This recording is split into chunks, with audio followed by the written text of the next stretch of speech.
The most powerful man in the world wrote this book, so he would not lose himself.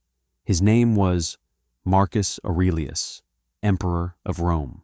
He ruled the greatest empire on earth.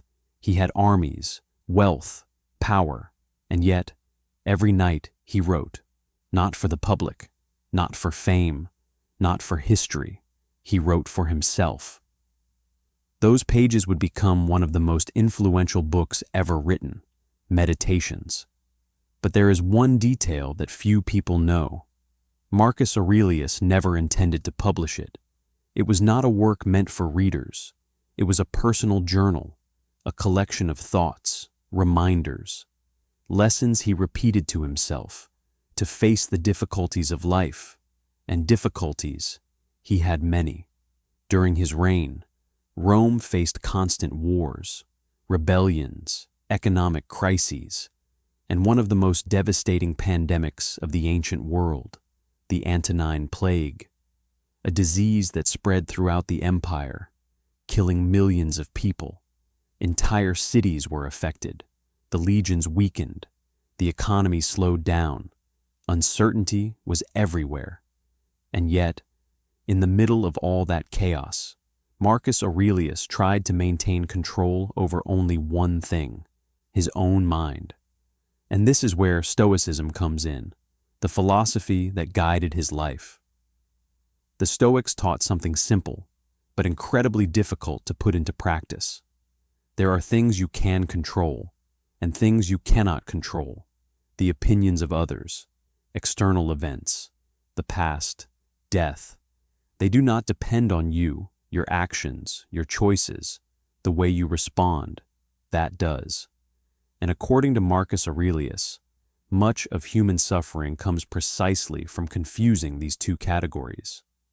We spend our lives trying to control what does not depend on us, and neglect what we can truly govern.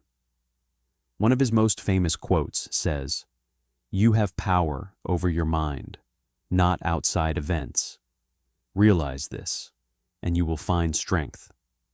But Meditations also contains another surprisingly modern insight. Marcus Aurelius wrote, "Our life is what our thoughts make it."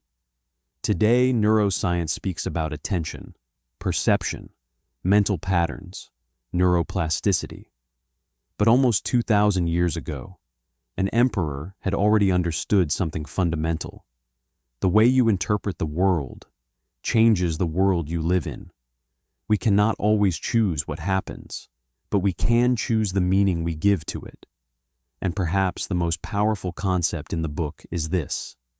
Every morning, Marcus Aurelius reminded himself that he would encounter difficult people, selfish people, ungrateful people, arrogant people, people driven by envy, by anger, by ignorance, not to become pessimistic, but to be prepared.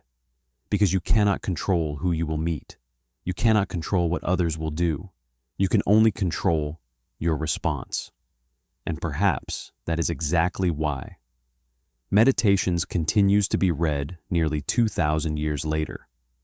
Because it does not teach you how to conquer an empire. It does not teach you how to accumulate wealth. It does not teach you how to gain power. It teaches something far more difficult, how to govern yourself. And perhaps that is the true lesson of Marcus Aurelius. The most powerful man in the world knew that the most important battle is not fought outside of us, but within, every day, for an entire lifetime.